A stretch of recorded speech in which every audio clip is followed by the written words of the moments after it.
Alright guys, welcome to a classic film review of 1993's In the Line of Fire, starring Clint Eastwood, Rene Russo and John Malkovich. This thriller about an ageing Secret Service agent trying to foil a presidential assassination is now 30 years old. It was directed by Wolfgang Petersen and is one of my favourite thrillers, the kind that the late 80s and 90s excelled at. And this film arrived as almost a palate cleanser at the end of summer blockbuster season that featured Jurassic Park, Super Mario Brothers, Last Action Hero, Cliffhanger. There's action here, of course, but the real juice is the excellent cat and mouse game between Clint Eastwood and an off-the-rails John Malkovich. Let's take a look. Wouldn't be interested in selling her, would you? No, I need it. Yeah, for what? To assassinate the president.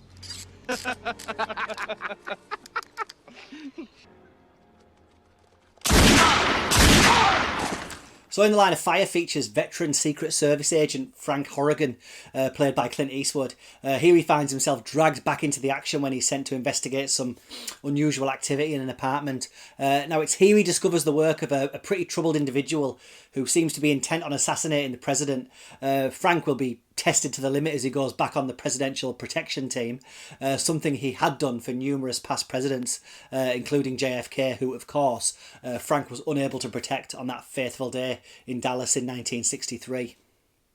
Now, although you'll see Clint Eastwood splashed across all the posters for this movie, it's actually John Malkovich who's the real star of the show here, and we'll get to his brilliant turn in a minute, but we also have the lovely Rene Russo here as fellow agent Lily Raines, who, along with the rest of the department, finds Frank's old-fashioned methods equal parts laughable and disgraceful, although in her case it may eventually lead to some romance in amongst the action set pieces. I get off in a couple hours. What are you looking at? I was just wondering where you hide your firearm. Don't tell me. Let me guess. So, In the Line of Fire is interesting in that it comes fresh off the masterful Unforgiven and is obviously very much sold as a Clint Eastwood movie, but equal weight's given between him and Malkovich during the film as they play a cat and mouse game, with Malkovich always one step ahead using false identities to evade capture and gain access to restricted areas. And the sparring sessions the pair have over the phone are tense and brilliantly acted, Malkovich famously losing his cool over Clint Eastwood's almost blasé treatment of his plan. Frank, do you know how easily I could kill you, Frank? Do you know how many times I've watched you go in and out of that apartment? You're alive because I have allowed you to live. So you show me some goddamn respect!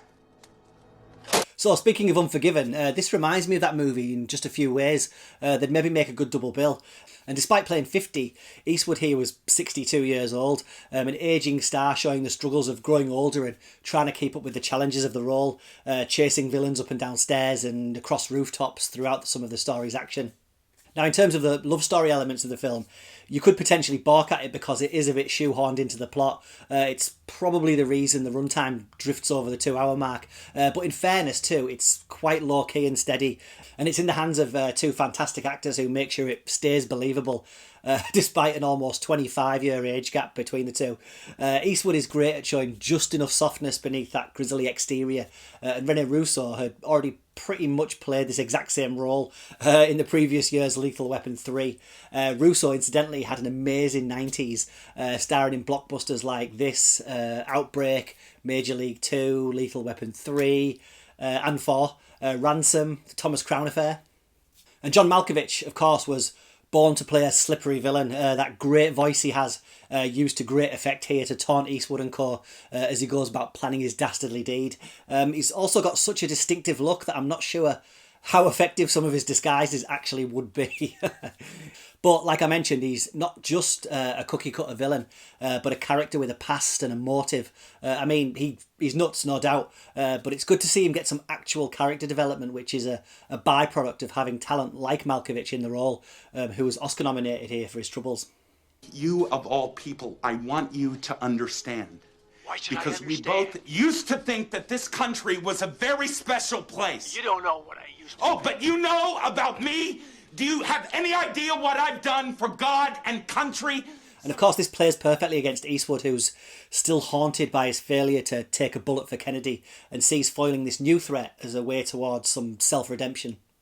And I love that we get to see some of the flashbacks to the Dallas stuff, some at the time bleeding edge digital trickery, inserting Dirty Harry footage of Eastwood into newsreel footage of JFK's motorcade, and also Eastwood into more modern footage of George Bush's and Bill Clinton's presidential rallies.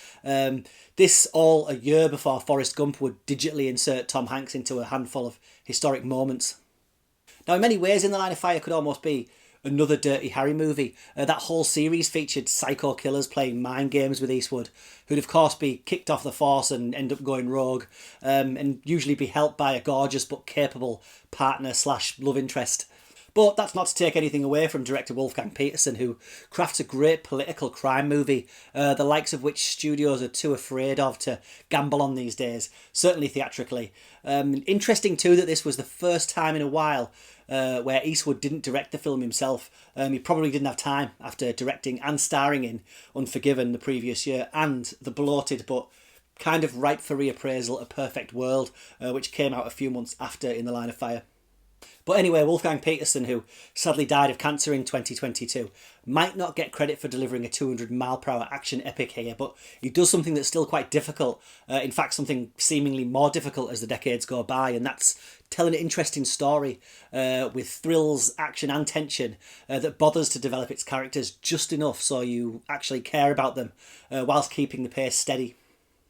Now, Petersen's crowning achievement, of course, was his 1981 German U-boat masterpiece, Das Boot, but he also made Outbreak, Air Force One, Troy, The Perfect Storm, as well as 1984's The Never-Ending Story. The 90s, they were a golden age for thrillers, either political, psychological or horror. Think The Fugitive, The Hunt for Red October, Clear and Present Danger, Copycat, Basic Instinct, etc. In the Line of Fire is a top-tier thriller and a top-tier Eastwood movie for me.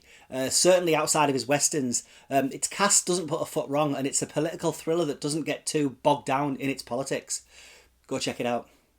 Hey, pal. Okay? Hey, take it easy. Take the hell out of here.